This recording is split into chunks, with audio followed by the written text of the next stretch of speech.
One Zambia, one nation. Thank you so much for watching Zanis News.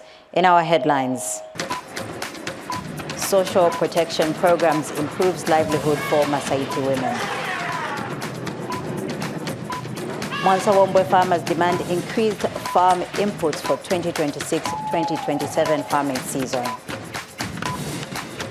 And DMMU aids 630 flood victims in Nakonde. With the news in detail, my name is Diana Sumbwe, and on sign language is Joas Shikombwe. Copperbelt Province Permanent Secretary Lawrence Mwanza has praised the social protection initiative in Masaiti District for empowering women to become more self-reliant. Mr. Mwanza was speaking when he inspected initiatives implemented under the Supporting Women Livelihoods program in Kashitu Ward in Masaiti. Here's a report. Copperbelt Province Permanent Secretary Lawrence Mwanza visited Chilesa community in Kashitu Ward of Masaiti District to highlight the role of women saving groups in improving livelihoods under the Girls Education and Women's Empowerment Livelihoods program. Mr. Mwanza commended government's social protection interventions, saying they're not only supporting vulnerable households through cash transfers, but also empowering women with sustainable income-generating activities. When we invest in women, we invest in stronger families, improved household incomes, and sustainable development. In many rural communities such as Chilense, women face numerous challenges, limited access to finance, land markets, and skills development opportunities. We are beginning to see positive change. Women are becoming economically independent, contributing meaningfully to household welfare, and are actively participating in community development. This familiarization tour allows us to appreciate the progress made, identify challenges, and explore ways to strengthen and scale up these initiatives. It also gives us an opportunity to listen to the voices of the women themselves, understanding their experiences, their needs, and their aspirations. Masaiti District Commissioner Eni Matutu has urged women in the district to prioritize economic empowerment and avoid early marriages, which hinder personal development. Let us learn to take care of our girls' mothers. These children under the KGS are allowed to be sponsored up to university and college level. They can be paid for. What is heartbreaking is hearing the rising number of early pregnancies. These girls can still have children after school. Mothers, you need to develop their families. And beneficiaries of the program have commended the government for the initiative, saying it has improved their household income and strengthened their livelihoods. Grateful to government for what they are doing here in Chilese. These women you're seeing here have learned how to conduct business. This group of women has moved from being dependent to taking care of their children and husband. Kwatichanda, Zanis, Masaiti District. In a related development, science teachers from various secondary schools across the country have convened in Masaiti District for a 5-day capacity building workshop aimed at enhancing learner performance through the transition from outcome-based to competency-based education. Speaking at the same event, Masaiti District Commissioner Eni Matutu urged teachers to create conducive learning environments and nurture practical, innovative learners. More in this report by Nkwachi Chanda. The Ministry of Education is transitioning from an outcome-based curriculum to a more hands-on, competence-based approach designed to produce self-reliant students. It is for this reason that science teachers from across the country have gathered at Masaiti Boarding School for a workshop aimed at equipping them with practical skills to improve classroom delivery. Masaiti District Commissioner Eni Matutu, who officiated at the opening of the workshop, commended the teachers for their critical role in shaping the nation's future. There was a teacher. And those teachers before, they made sure that you are shaped in the way you are. So shape your children now the way you are. If they neglected you, you weren't even going to come here today. There was somebody who was pushing hard. All the teachers were not jealous. they taught people equally. Be fair to our children and other people's children. To be what you are. Make your own engineers, your own doctors. High time that the teacher should feel proud that I produced the maker of that machine. I produced that doctor who created that medication. I created that person who has done ABCD. The maker of that machinery, not the operator, but the maker. So this time, what you have come here to is to see that, to share the knowledge and come up with a system that is going to develop the children that you are teaching. Zambia Association for Science Education President Munangandu Hamiti has applauded government for its continued support towards strengthening STEM education in the country.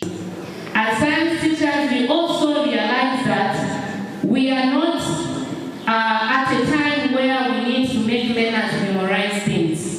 We are not at a time where we need to just offload content to the learners, but we are accepting the challenge that as the global world is also migrating, we need to have learners that need to put into practice those things that they are learning, where they will not only look at learning to be behind the desk, but every place where they are found, they need to put into practice research, innovations, as well as things that are supposed to build them in order for them to be sustained. The capacity building workshop is being held under the theme Strengthening Capacity-Based Learning Attainment in STEM Education, Effective Teaching Supportive Learning Environments, and Authentic Assessments. Mkwachi Chanda, reporting for Zanis News, Masaiti District. Now in Muchinga Province, Chinsali District Education Board Secretary Katele Kalale says over 10,000 children in the district have returned to school since the reintroduction of the free education policy by President Hakainde Hichilema in 2022. Mr. Kalale has attributed the positive response from learners to the creation of an enabling environment in schools and other incentives supporting the implementation of free education. More in this report. Among other developmental policies that President Hakainde Hichilema's administration introduced since assuming office in 2021, the free education policy has proved to be yielding positive results in rural communities. In Chinsali district, this policy introduced in 2022 has seen a greater number of children returning to school to access free and quality education. To date, due to the surge in enrollment levels, about 10,054 children in Chinsali alone have returned to school, as disclosed by the District Education Board Secretary, Katele Kalale. Last year, 2025, we had 56,340 learners. Today, PS, the current enrollment stands at 56,633. The statistics have given us is giving us a difference of 10,054. These are the children that have come to school. Yes, 10,054 children have come back to school after the introduction of the free education policy by the Republican President. In a reaction to this development, government has continued to put up measures that will address to this expansion. In the following year, 2023, again, additionally, government employed 4,500 teachers to react to the massive enrollment levels that the schools are recording. And currently, we are enrolling the 2025 teacher recruitment that is currently running. We are enrolling about 2,000 teachers. For the education labor movements, the development is highly commendable, but emphasized on more to be done. My main appeal to the government of the day is that they should expand infrastructure. Because teachers today in Chinsali, they are not staying at school. They are commuting every day, of which again it has negative connotation in as far as delivering of our curriculum is concerned. Henry Lumpa Jr., Zanis in Chinsali, Muchinga Province. In Luapula Province, Chembe District has recorded a decline in fish stock in the Luapula River and other water bodies, creating a growing demand for investors' support. Chembe District Commissioner Christopher Mwansa has since urged investors to capitalize on the district's abundant water resources by venturing into cage fish farming, describing it as a viable and high potential investment opportunity. Abigail Musonda gives us more in this report. Chembe Town Council is among participants at the 2026 Investment Expo in Wapula Province. The district is showcasing its investment potential to attract both local and foreign investors. It boasts of vast arable land, favorable rainfall, mineral resources, and abundant water bodies, among other opportunities.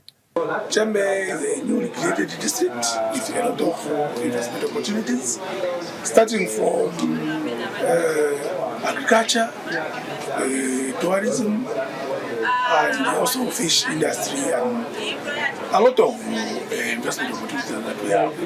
So we have joined our colleagues here in Mansa at Kaole Stadium to also showcase what we are able to offer as a Chembe district. The investment opportunities which we have in Chembe are many. Among others, we have investments in mining, where we have minerals proven the availability of manganese, sulfurite, and copper, among other minerals.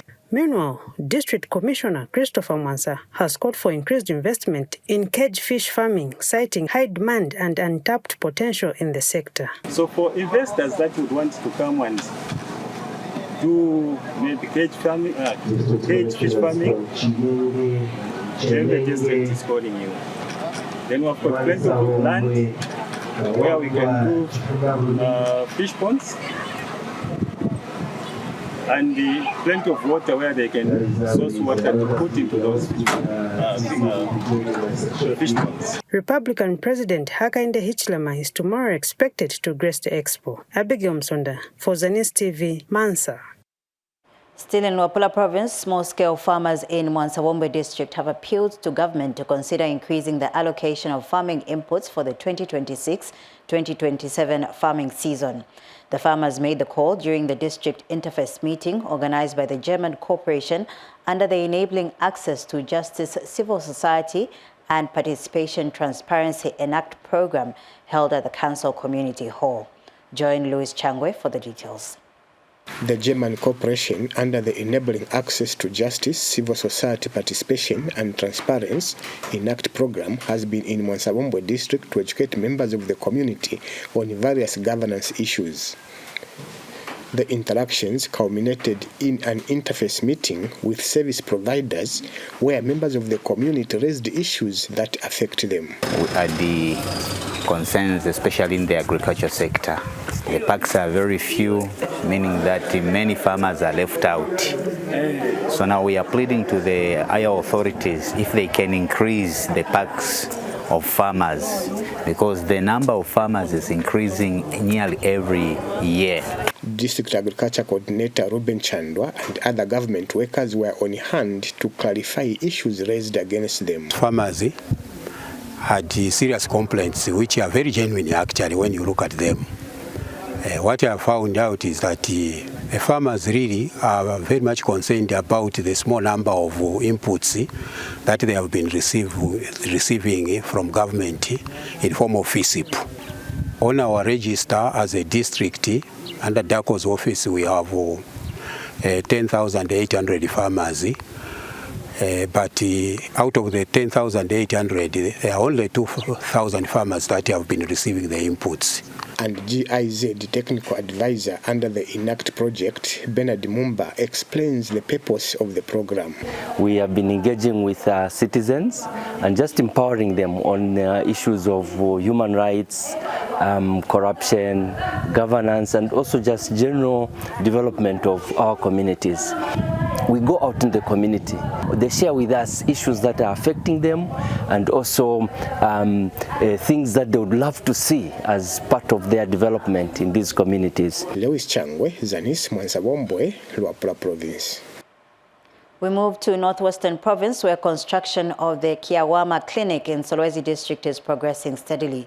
Phase 1 of the project, costing over 900,000 and funded through the 2025 Ward Development Funds, is expected to improving healthcare services in the area. Details in this report by Emmanuel Mumba. The construction of Kiawama New Clinic in Solwezi District has advanced.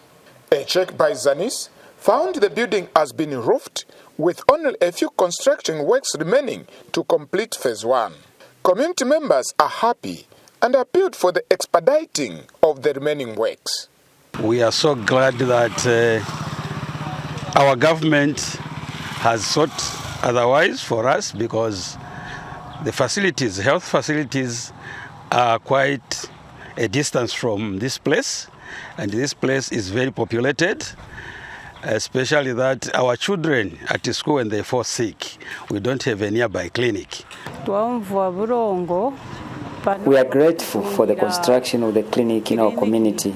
However, we humbly appeal to the relevant authorities to expedite its opening. Nangwa ku General Hospital, nangwa ku Kazomba. Our women have been struggling to access health care services from distant places, but now these services have been brought closer to us through the construction of the clinic. And Solwezi Town Clerk Stanley Mbewe gives more details over the project. We phase this project into two phases.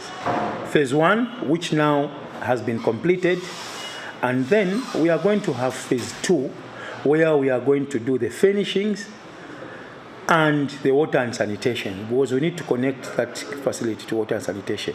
The finishing, this will have also where we put in the infrastructure, the furnitures, the glasses. That will cost about 1 million. So right now, we are getting into the second phase of the project, and we are hoping in the next 3-4 months, the project should be handed over for use. We are working hand in hand with the Ministry of Health in that regard. We got a design from Ministry of Health, and we want to bring health services closer to the people of Kiawama. As you would appreciate, Kiawama is the most populated ward in the municipality. Once this project is completed, it will reduce on the referrals and congestion at the Solwezi Urban Clinic and the general hospitals, thereby improving access to healthcare services. Emmanuel Mumba reporting in Solwezi District, Northwestern Province. Now, Beatrice Mfula reports that Lusaka Provincial Local Government Officer Charleston Hamuliata says the increase in constituencies in Lusaka Province from 12 to 18 marks a major milestone for both government and citizens. Speaking in an interview with Zanis, Mr. Hamuliata noted that the development is expected to enhance service delivery and accelerate growth in the province by helping meet the rising demands of its expanding population. Let's take a look at this report. With the creation of new constituencies in Lusaka Province, expectations are high on how development will be accelerated using the Increased Constituency Development Fund, CDF. Lusaka Provincial Local Government Officer Charleston Hamuliata has urged aspiring members of parliament to understand and effectively utilize the fund, stressing the need to avoid politicizing it once elected. It's a great achievement that Lusaka now has increased the number of constituents from previously 12 to 18 now. Now, for the new members of parliament that will be elected on 13th August, I think the best thing that they can do is to create an environment where the communities can bring up demand-driven programs so that the people themselves can actually ask for a service. And when people ask for a service themselves, they'll protect that service because it is theirs. And government is just there to provide finances, and then development can be sustained. Mr. Hamuliata adds that local authorities and aspiring members of parliament should prioritize and identify skills training programs for youth that are relevant and beneficial to their communities. We need the skills that can benefit both the community and the individual.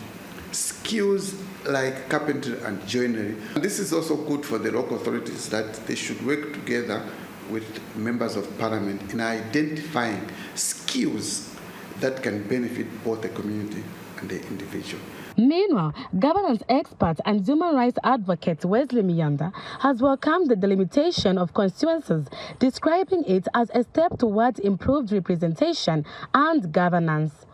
Newly created constituencies by Electoral Commission of Zambia. This has been done evenly in all parts of the country without looking at which political party dominates this part. It has been done evenly, and ECZ needs to be commended for the job well done. Why? Because when we look at the time frame that these people are given, I think it was not much. Beatrice Mfula, Zanis News, Lusaka.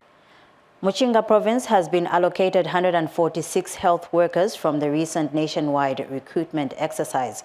Provincial Health Office Senior Human Resource Management Officer Victoria Chembe, who confirmed the development, said the new employees have since started collecting their appointment letters. More in the following report by Miriam Kumwenda. Following the successful recruitment of health workers by government, employed health personnel have started collecting their appointment letters. Senior Human Resources Management Officer Victoria Chembe confirmed the development. There are 3 phases of the people that have been recruited. So we have those ones that have been recruited through the Treasury Authority, that one, the one that we did through the HRMC Muchinga.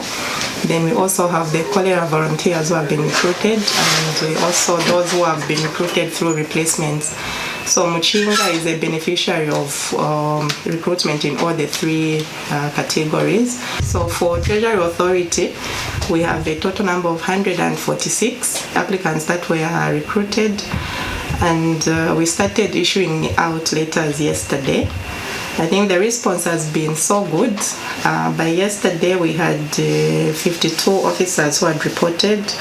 Today we've continued with the process, and as of now we are at 65 officers that have reported. Those ones that are reporting, we are having no issues so far. I think the process has been very smooth. And those selected have appreciated government for according them an opportunity. It has been 3 years of waiting, and finally the name was out, and I'm very happy.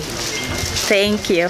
A lot of people are crying out there seeking for employment, but we've been chosen to be among the lucky ones, and therefore I urge each and everyone to be committed and serve the people of Muchinga, to be dedicated. As we are happy the way we've received the appointments, we should also be happy to serve the people, because that's what we've been called for. Otherwise, thank you so much to the government. Miriam Kumwenda, reporting for Zanis, in Chitali District, Muchinga Province. That item brings us to the end of our news bulletin. Now a reminder of stories that made headlines. Social protection programs improves livelihood for Masaiti women. Mwansawombwe farmers demand increased farm inputs for 2026-2027 farming season. And DMMU aids 630 flood victims in Nakonde. On behalf of my sign language interpreter, Josh Chikombwe, and the entire Zanis News crew, thank you so much for watching.